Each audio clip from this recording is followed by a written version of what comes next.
All right, let's get right into it. Today, we're not just looking at writing, we are deconstructing a full-blown psychological machine.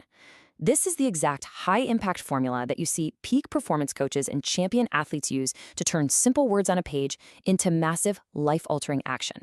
But first, let me ask you a question. Is the way you communicate forgettable? Does it just inform people, or does it actually transform them? Because the framework we're digging into today, it's designed to be absolutely unforgettable. It engineers change. It doesn't just pass along information. And that's because this isn't about writing a nice little blog post. This is about psychological engineering. We are pulling back the curtain on the blueprint that's used to literally dismantle a person's limiting beliefs and then replace them with an empowering new identity that compels them to get up and do something. So here's our game plan. First, we're going to look at the overall architecture. Then we dive into what I call the demolition phase, the radical interrupt.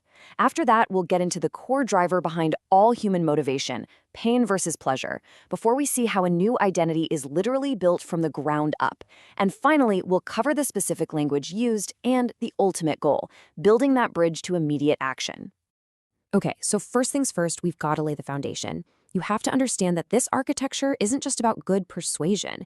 It's a whole psychological system built on one core technique that's designed to do one thing really, really well. And that technique is the pattern interrupt. Think of it like a jolt to the system, a metaphorical record scratch. The whole goal is to stop someone dead in their tracks, especially if they're stuck in a negative or helpless thought loop, and grab their complete, undivided attention. Seriously, without this first step, none of the other stuff works. Which brings us to our first active step, the radical interrupt. This is the demolition phase. The writing has to start with a metaphorical slap to the face. It's designed to be jarring, to be uncomfortable, and to force the reader to take a hard look at their current reality.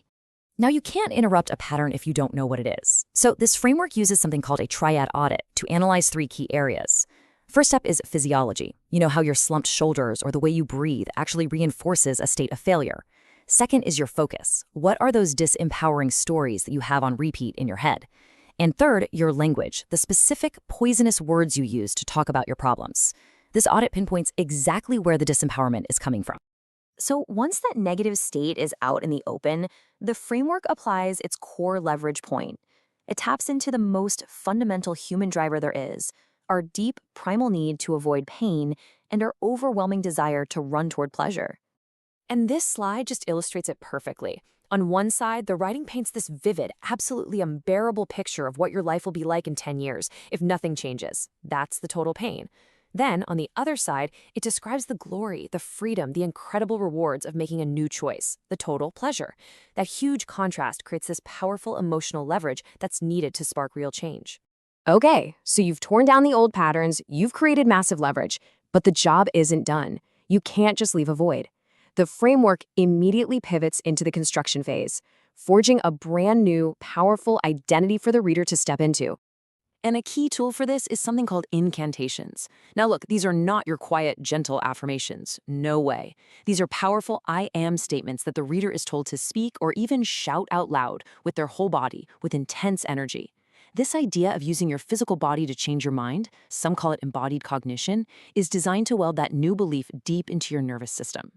And to make this new identity stick, the framework uses a whole bunch of other powerful tools. You've got reframing, which turns failure into just feedback. You've got powerful metaphors, like burning the boats to signal there's no going back. It also pushes you to use modeling, studying the success of role models. And it connects all this change to fulfilling our deepest human needs, like the need for certainty, significance, and growth. All right, let's talk about style. Because the actual words themselves are the finishing touches on this whole architecture. The language can't be passive or wishy-washy. It has to be rhythmic, staccato, and just full of energy that commands your attention. So this is absolutely crucial. You have to eliminate weak language. In this world, there are no shoulds. There are no tries. Those words are poison because they imply there's a choice, that there's a possibility of failure. Instead, you replace them with non-negotiable commands. You must, you will. It literally transforms a weak suggestion into a powerful directive. And this style gets reinforced by using these huge power verbs. They don't suggest, they command. They're designed to break old patterns and create a new reality. verbs that hit you, like shatter.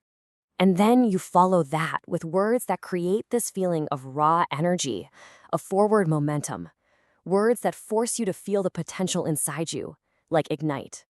And you bring it home with verbs that are a call to action in and of themselves, like command. You feel that? That rhythm, that staccato beat? It's 100% intentional. It's designed to be felt, not just read. And that brings us to the final, and honestly, the most important part of this whole thing. Every single element we've talked about, the interrupt, the pain-pleasure leverage, the new identity, the power words, it's all designed to funnel the reader to one single destination, the launchpad. See, the entire point is to get the reader to create and commit to what's called a massive action plan, or MAP. The goal isn't inspiration, it's activation. The writing is a total failure if the reader just closes the book and does nothing. It has to trigger a real, tangible plan that starts right now. And here is a sneaky but brilliant little tactic to make sure that happens. Every single piece of this content has to include at least one task, one action that can be completed in under 2 minutes. Why? Because it creates instant momentum. It gives a reader a quick win and proves to them that yes, change is possible right now. So finally, it all builds and builds and culminates in this high-energy, uncompromising final demand. It's not just a call to action. No, that's too small. It's framed as a call to destiny. It's a moment where a massive decision has to be made. And so this entire architectural masterpiece leaves the reader staring at this one ultimate question. It forces a moment of truth. What decision will you make right now? And in making it, cut off any other possibility except for success.